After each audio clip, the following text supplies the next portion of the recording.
10 years ago, on the vast Yangtze River, a horrifying night claimed the lives of hundreds.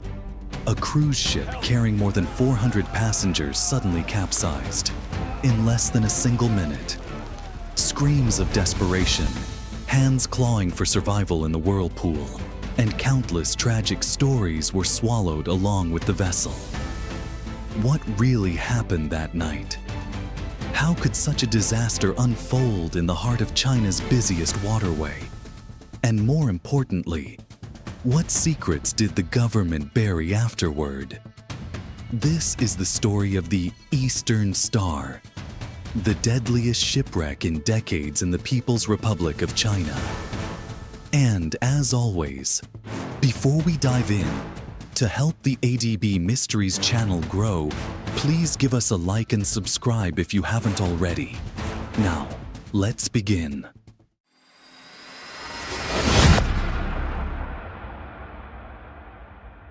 On the morning of May 28, 2015, the Wuma dock in Nanjing was busier than usual. At exactly 8 a.m., the cruise ship Eastern Star was making final preparations for a 10-day journey along the Yangtze River, with its last stop in the city of Chongqing.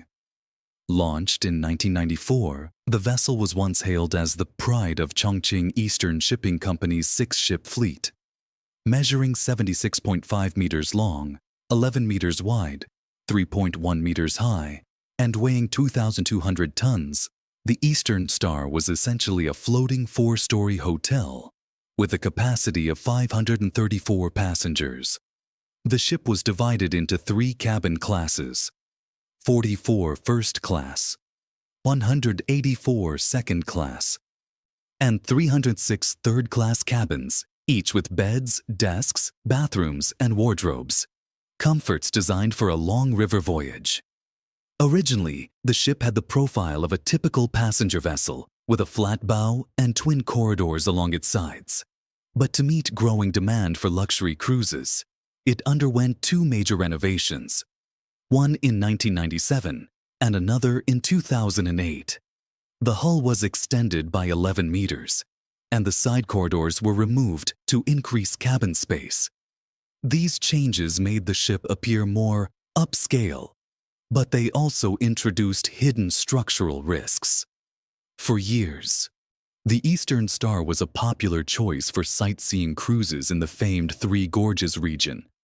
Though closely regulated by authorities, the ship had faced repeated safety warnings.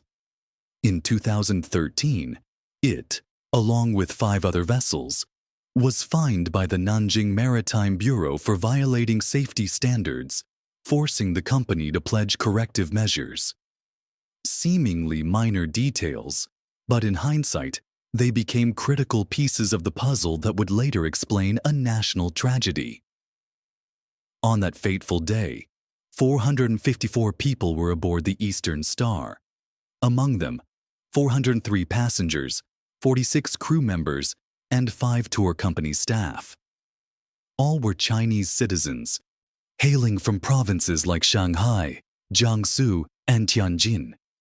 They had come together for one purpose: to enjoy an upper-class river cruise down the mighty Yangtze. Most of the passengers were elderly, ranging from ages 50 to 80. For them, this was more than just a leisure trip. It was a long-awaited reward after decades of hard work. Some traveled with their spouses, others with children and grandchildren. A few excited youngsters could be seen peering eagerly from the deck. Many were part of a high-end travel group called Sunset Red, organized by the Shanghai United Travel Agency. To join, each had paid roughly 2,700 yuan, a hefty sum, but worthwhile for the dream of one unforgettable journey on the water. At the helm of this ill-fated voyage was Captain Zhang Shunwen, 52 years old. Among colleagues, his name commanded respect: an experienced navigator, a disciplined professional, and a man known for his strong sense of duty. Born into a seafaring family as the son of a ship captain, Zhang followed in his father's footsteps, He entered training in 1984, earned his license in 1985, and after more than 20 years on the water, became captain of the Eastern Star in 2008. His achievements earned him the titles of Outstanding Worker of Wanzhou District and Model Employee of Chongqing Eastern Shipping in 2011. This voyage was even more personal. His wife, also an employee of the company, was aboard as a passenger. The itinerary promised a 10-day journey through 8 provinces along the Yangtze, returning to Shanghai on June 10th. By day, passengers would disembark to tour riverfront cities. By night, the ship would resume its course downstream.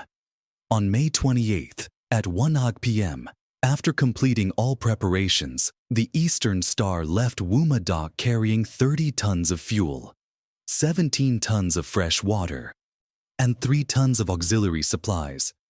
Spirits were high. No one could have imagined that this voyage would end in tragedy. From May 29 to May 31st, the ship stopped at several ports: Anqing in Anhui, Zhujiang in Jiangxi, and eventually Wuhan in Hubei. At dawn on June 1st, the Eastern Star docked at Chibi, a historic site in Hubei. Passengers strolled among lush gardens, admired ancient fortifications, took photos, and watched traditional opera performances. The air was filled with laughter and joy. At 11:44 a.m., the ship departed Chibi for Jingzhou. The skies were cloudy, winds measured at force 2, visibility extended beyond 10 kilometers. Everything seemed perfect. Yet in just a few hours, this dream cruise would turn into a nightmare. For centuries, the Yangtze River, known in China as the Changjiang, has been both a lifeline of commerce and a harbinger of tragedy.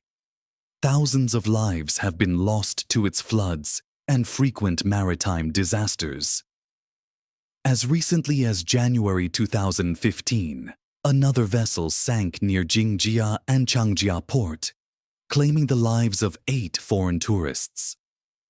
Among the most treacherous stretches of this river lies Damazhou, often called the Death Bend. It is a perilous waterway, shallow currents, sharp turns, and a long record of accidents.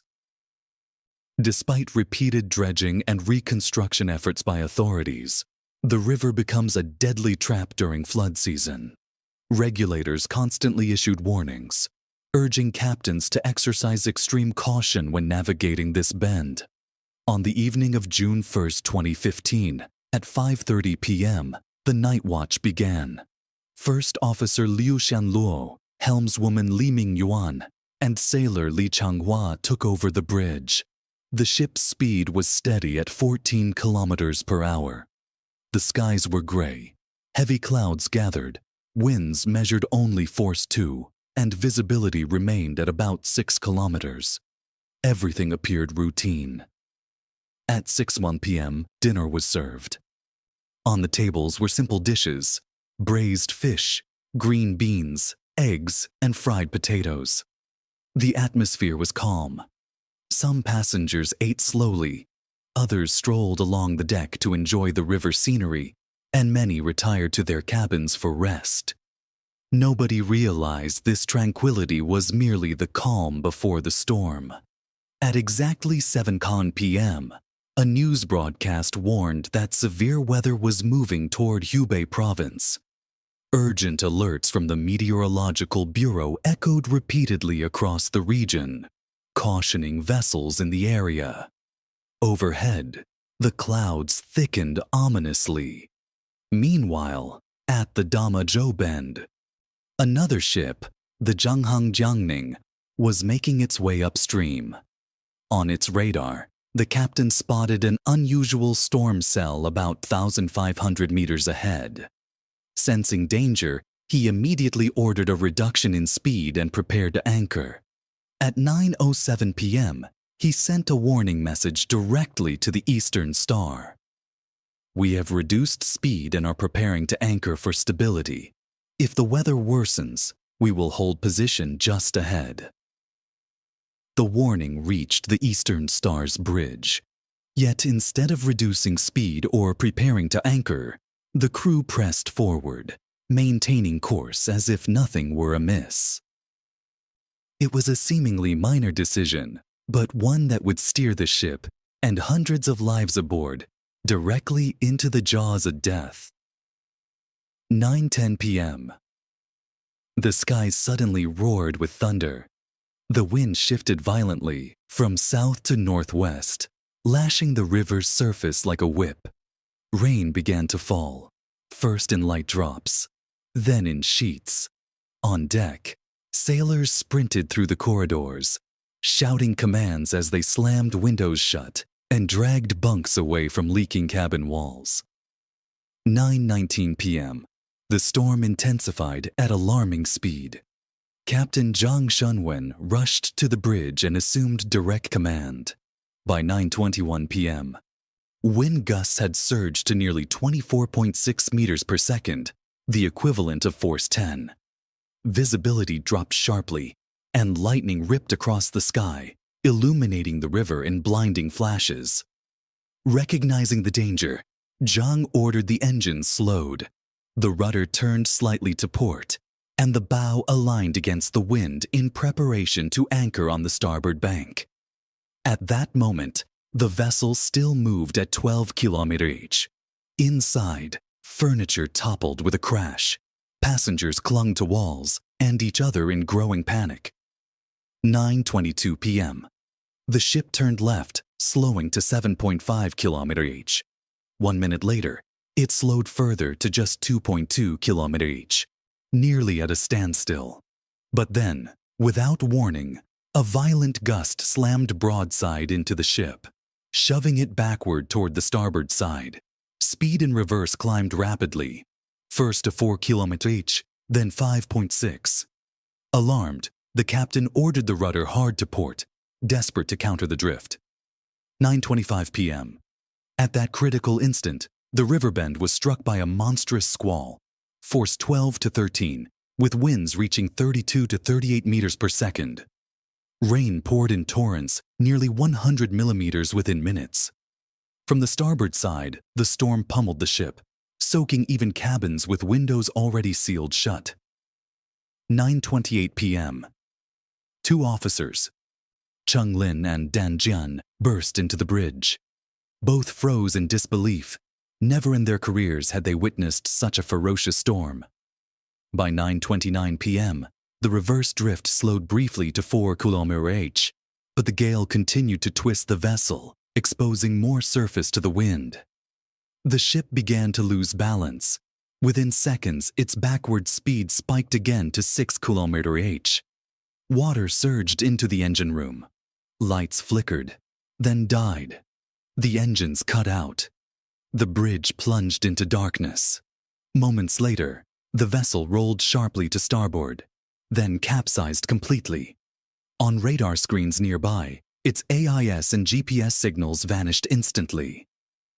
All of it, every command, every scream, every last second, was over in less than a minute. Hundreds of passengers, trapped in their cabins, were swallowed by the icy waters of the Yangtze. Cries for help tore through the night air, echoing across the deadly Damazhou Bend. A handful survived. A tour guide surnamed Zhang, wearing a life jacket, leapt through a window. He met 6 others in the current, including Captain Zhang himself. Together they thrashed against the torrent, struggling in darkness for hours. At that same moment, the cargo vessel Donggonghua 666 was passing by. Its crew heard the desperate screams but could not reach the sinking ship in the violent storm. They had no choice but to radio an emergency call to the Yangtze River Rescue Center. In an instant, what had begun as a peaceful cruise had transformed into a nightmare, one that swallowed a ship and hundreds of souls into the raging night. 10:10 p.m., June 1st. The Yangtze River Rescue Center received the distress call from the cargo ship Donggonghua 666X. Despite the pounding rain and raging currents, patrol vessel 11215 launched immediately into the darkness. Its floodlights cut through the sheets of rain, searching desperately for any sign of life in the endless black waters. 11:51 p.m. After nearly 2 hours of battling the storm, rescuers had pulled only 2 survivors from the freezing river, those who had managed to escape the ship in the first seconds of its capsizing. The rest, hundreds of men, women, and children, remained trapped in silence beneath the river. The Hubei Provincial Emergency Office released a stark announcement. The Eastern Star cruise ship has capsized due to a tornado while sailing upstream at marker number 44 on the Damazhou section of the Yangtze. 3:30 a.m., June 2nd. 100 armed police officers and soldiers from Jingzhou rushed to the site. Shortly afterward, 3 naval fleets, Beihai, East China Sea, and South China Sea, joined forces with the Naval Engineering University, deploying nearly 140 divers and specialized equipment. It became the largest rescue operation ever mounted on the Yangtze River. 11:20 a.m.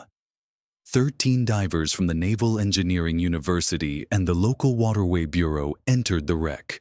Fighting through thick mud, crushing currents, and pitch darkness, they groped their way into cabins. Then came a miracle. 2 passengers were pulled out alive.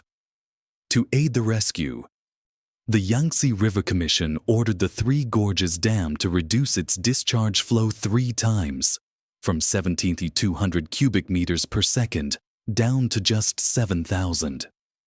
The calmer currents gave divers a fighting chance. By the end of June 2nd, a total of 14 survivors had been found. Some were rescued by patrol and fishing boats near the site.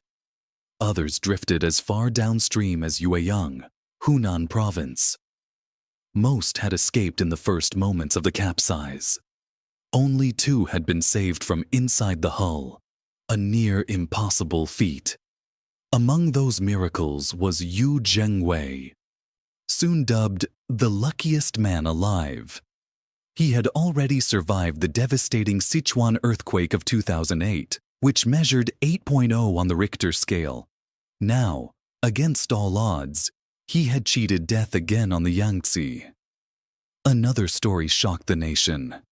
65-year-old Zhou Hongmei had been trapped in her cabin for more than a day. In total darkness, she pounded ceaselessly on the walls with a hammer, praying someone would hear. The faint metallic clangs echoed through the night until divers followed the sound and found her alive. They calmed her, then carefully led her out of the watery tomb. The rescue escalated to an unprecedented scale. 3,424 soldiers and police officers, 1,145 reservists, 149 ships, 59 pieces of heavy machinery, and even helicopters were deployed. Yet time was slipping away. Oxygen inside the sealed cabins was depleting fast. When teams began cutting into the hull to search, hopes of finding more survivors faded. In the days that followed, miracles ceased. The final toll was devastating. 442 dead. What had been billed as a dream voyage ended as one of the darkest maritime tragedies in China's modern history. Among the hundreds of heartbreaking stories, one struck the nation with particular sorrow. Wu Jiangqiang, 58, and his wife, Li. The couple had spent months saving, dreaming of taking a once-in-a-lifetime long cruise together. But that first trip became their last. The river tore them apart forever. What fueled public anger most, however, was the fact that Captain Zhang Shunwen and Chief Engineer Yang Zhongquan were among the few who survived. In China's maritime industry, strict rules dictate that a captain must be the last to leave a sinking vessel. Abandoning passengers can bring criminal charges. So when word spread that Zhang had escaped, while his own wife perished among the dead, outrage erupted online. Families of victims flooded WeChat, demanding harsh punishment. Many couldn't help but draw comparisons to the Sewol ferry disaster in South Korea in 2014, where the captain was sentenced to 36 years in prison for abandoning hundreds of school children. Would history repeat itself in China? Investigators revealed a different picture. When the Eastern Star capsized, Captain Zhang had been on the bridge, still fighting to control the vessel. He survived only by leaping out of a portside window. This revelation calmed some of the fury, but it raised even bigger questions. How could such a massive vessel flip completely in less than a minute? The Meteorological Bureau confirmed that a powerful tornado struck the river bend at the exact moment of disaster. Video from a nearby ship showed ferocious winds and torrential rain, explaining why the Eastern Star never had time to send a distress call. Yet if weather alone was to blame, why did other vessels nearby remain safe? The captains of Donggonghua 666 and Jianghang Jiangning reported that they anchored immediately when heavy rains approached. Another cruise ship from Jiangsu, departing at the same hour, later confirmed. The Eastern Star was sailing very fast, almost as if rushing to meet its sightseeing schedule. Deeper investigation pointed to another suspect: design flaws from its renovations. Extending the hull by 11 meters and removing side corridors may have compromised the vessel's lateral stability, making it vulnerable to strong crosswinds. In fact, in 2013, the Nanjing Maritime Bureau had temporarily detained the Eastern Star, along with 5 other ships, for violating safety standards. But just as these details began to surface, authorities tightened censorship. Domestic reporters were ordered to highlight only the positive aspects of the tragedy. Foreign journalists attempting to reach the site in Hubei were stopped by police barricades. Media coverage was strangled, leaving the public with only fragments of the truth. To this day, the ultimate cause remains a haunting question. Was it purely a freak act of nature, or were darker secrets deliberately hidden? In the aftermath, the Chinese government provided compensation of about 825,000 yuan, nearly $130,000, to each victim's family. But money could not heal the wounds. On June 7, 2015, Judge Huang Zhen of Jianli County, Hubei, announced plans to build a memorial at the very site of the tragedy, to honor the 442 lives lost and to serve as a lasting reminder that on the Yangtze River, death can strike without warning.